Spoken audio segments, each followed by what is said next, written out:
y la verdad es que son varios los puntos que revela Reportajes Tele 13 y que vamos a dividir en dos, podríamos decir, para hacer esta información más clara, porque lo cierto es que es bastante la información que tenemos para comentar, pero vamos a partir por lo que inició todo esto. Esta conversación de Josefina Uneus con el presidente Gabriel Boric, que conversan del caso Procultura, conversan por varios momentos y hay varios puntos que son importantes destacar. Por ejemplo, uno de ellos es cuando el presidente en esta conversación dice, y cito textual, o sea, jamás haría algo ilegal, pero quizás de idiota, como lo puedo haber dicho. Oye, qué interesante este proyecto, como no sé.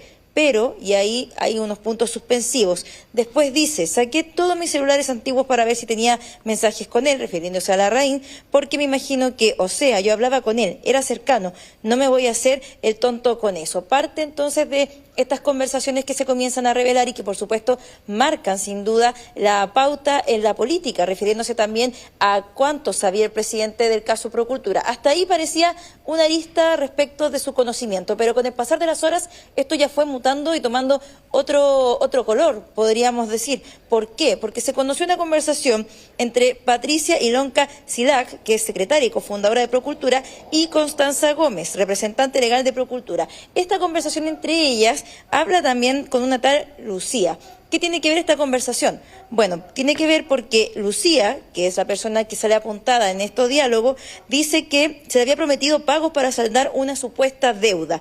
Y la persona identificada como Lucía en estos chats menciona que en una conversación con Alberto Larraín, que le solicita este dinero que tiene adeudado, Larraín le dice que no se va a poder pagar, dado que gasté esta plata en la campaña de Boric y no les voy a pagar ni ahora ni nunca. Y esa es la conversación. Esas son las palabras que hoy están generando reacciones. Hubo pago y de alguna forma respecto de los casos de Procultura, hubo financiamiento irregular en la campaña del presidente Gabriel Boric. Es la pregunta que hoy intentamos de alguna forma responder y entender también por qué se llega a ese diálogo y todas las repercusiones que está trayendo esa frase en particular. Hubo reacciones, por supuesto, a esto. Es el tema obligado del día también en la agenda política. Revisemos primero parte de lo que han dicho distintos personeros políticos a propósito de estas informaciones.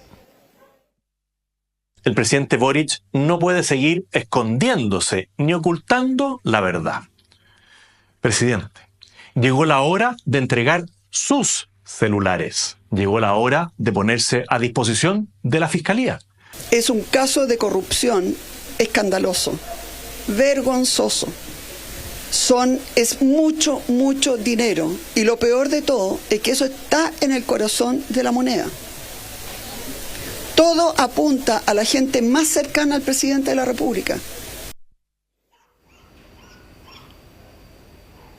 Bueno, parte de la declaración, por supuesto, de los candidatos a presidente de la oposición, que sin duda hacen su crítica y emplazamiento directo al presidente Gabriel Boric a entregar su teléfono y también distinta información que pueda de alguna forma aclarar este panorama. Tema obligado también en el oficialismo, específicamente en los candidatos presidenciales. También se refirió de este tema la candidata del Partido Comunista, Janet Jara. Lo revisamos de inmediato sus palabras. Como el mismo presidente Boric lo ha dicho, se va a contar con todas las garantías para llevar adelante las investigaciones porque, como él mismo lo ha señalado varias veces, todos somos iguales ante la ley. ¿Sofi? Bueno, parte de lo que... Sí, ¿verdad? Te escucho. Sí, lo que pasa es que tú bien mencionabas, ¿cierto?, de que este va a ser tema obligado de los candidatos presidenciales y sin duda, quizás en particular, del precandidato presidencial del Frente Amplio, ¿cierto?, Gonzalo Vinter, considerando la cercanía que tiene con el mandatario, es el partido del presidente además de la República, y porque claro, la información que sale ahora, o al menos lo que tiene en la mira la Fiscalía, es eventual financiamiento irregular de campañas ligadas al Frente Amplio, ¿cierto?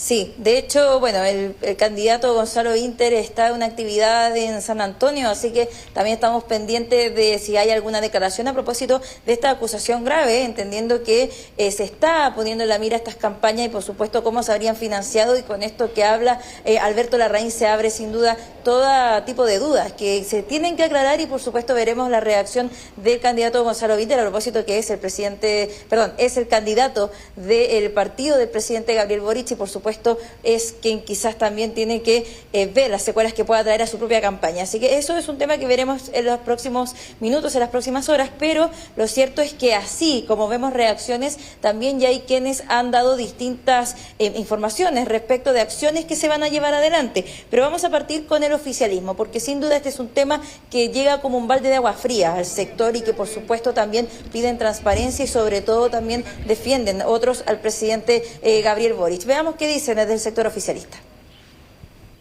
Como esto compromete a altas autoridades del Estado, debe ser meridianamente aclarado en el proceso. No quiero hacer un juicio anticipado, pero las revelaciones indican vínculos y esos vínculos deben ser esclarecidos al más alto nivel. Por lo tanto, yo esperaría que se aceleren las formalizaciones para conocer los responsables y los hechos precisos por los cuales son investigados, de manera tal de que existir responsabilidades, estas personas terminen definitivamente tras las rejas. Situación extremadamente grave, así lo califican al menos algunos personeros del oficialismo, pero la oposición no solo critica, sino que también anuncia acciones, como por ejemplo llevar el tema al CERVEL para que investigue. Veamos declaraciones de la oposición a propósito de esta situación. Convertiría en este caso en el caso más grande de corrupción desde el retorno a la democracia. Nosotros vamos a seguir presentando querellas, vamos a oficiar en primer lugar a los organismos públicos. Vamos a ir conociendo durante los próximos días, durante las próximas horas, cosas que realmente van a ser muy impactantes ante la ciudadanía. El CERVEL no puede seguir mirando al techo frente a indicios tan serios que comprometan la legitimidad misma del mandato presidencial. Bueno, sin duda un tema que va abriendo más aristas, un caso de convenios que ahora nuevamente golpea al Palacio Presidencial cuando el presidente, recordemos, anda de gira por Japón y a eso de las 20:30 hora local debería aterrizar y veremos si hay una declaración también a propósito de que el foco de la polémica hoy está puesta sobre él y sin duda hacia el Palacio de la Moneda que se ve nuevamente en este terremoto político a propósito de estas declaraciones que se van conociendo. Claro, responderá a las críticas, a los emplazamientos que le hacen los candidatos de la oposición, responderá también a su propia conversación, ¿cierto?, que fue revelada ayer en Reportajes Tele 13, donde se muestra un evidente interés por parte del mandatario de saber también, de revisar sus propios celulares. Vamos a ver qué es lo que pasa. Sofía, muchas gracias por este completo informe y por aclararnos también el panorama de un caso que es complejo. O sea, sin ir más lejos, el caso de Procultura está en al menos 8 regiones del país. Así que vamos a estar desarrollando este tema también para la edición central de Tele 13. Muchas gracias. Buenas tardes. Y Reportajes Tele 13 tuvo acceso a las declaraciones judiciales del psiquiatra y exdirector ejecutivo de Procultura, Alberto Larraín, en donde, entre varios temas, explicó el origen de la fundación, sus vínculos con el presidente Boric, también con Claudio Orrego, el gobernador metropolitano, y el Frente Amplio. También relató que antes que asumiera Boric como mandatario, cuando yo ya era presidente electo, lo citó a su oficina en Providencia. Puede leer, por supuesto, esta declaración completa escaneando el código QR o ingresando a nuestro sitio t13.cl.